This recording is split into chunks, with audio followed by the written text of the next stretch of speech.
Hey, let's get into it. In ancient marketplaces, people didn't always trust a simple yes or no.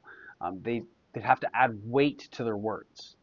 So they would swear by heaven or they would swear by the earth. And the stronger the oath, the more convincing the statement. But over time, something happened. The more people needed to strengthen their words, the less their words actually were trusted. And these oaths were just meaningless.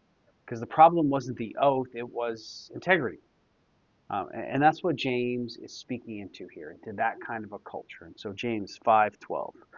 But above all, my brothers, do not swear either by heaven or by earth or by any other oath, but let your yes be yes and your no be no, so that you may not fall under condemnation.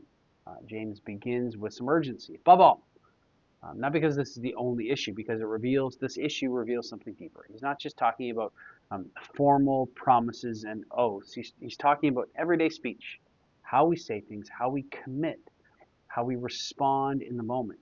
In that culture, people would use oaths to make their words feel more reliable, to add seriousness and to create some confidence. But James pushes in the opposite direction. He just says, let your yes be yes, and your no simply no. In other words, your words, they shouldn't need reinforcements.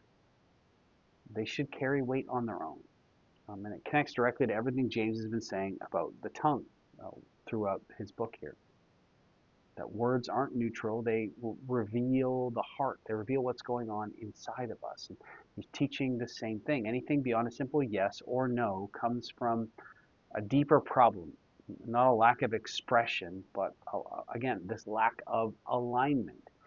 Because when our words don't match our reality, we start compensating. We add language and emphasis. We try and convince people and win people over. But integrity is different. Integrity simplifies. What you say matches what you mean. What you promise matches what you do. It doesn't mean that life is always simple.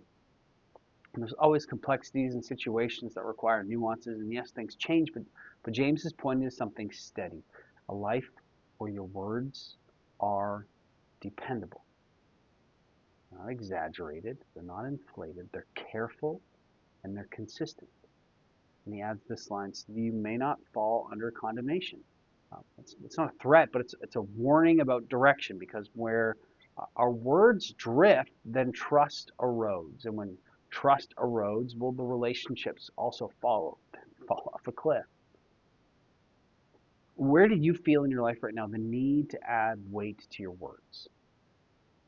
To over-explain, to over-promise, to make something sound stronger than it is, to convince? What would it look like to simplify your speech?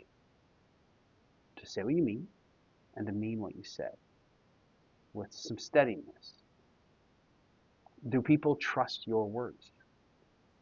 So is it a matter of, for you, making sure that you follow up on the commitments that you make? Or is it being slower in giving commitments so that you can back up what you say?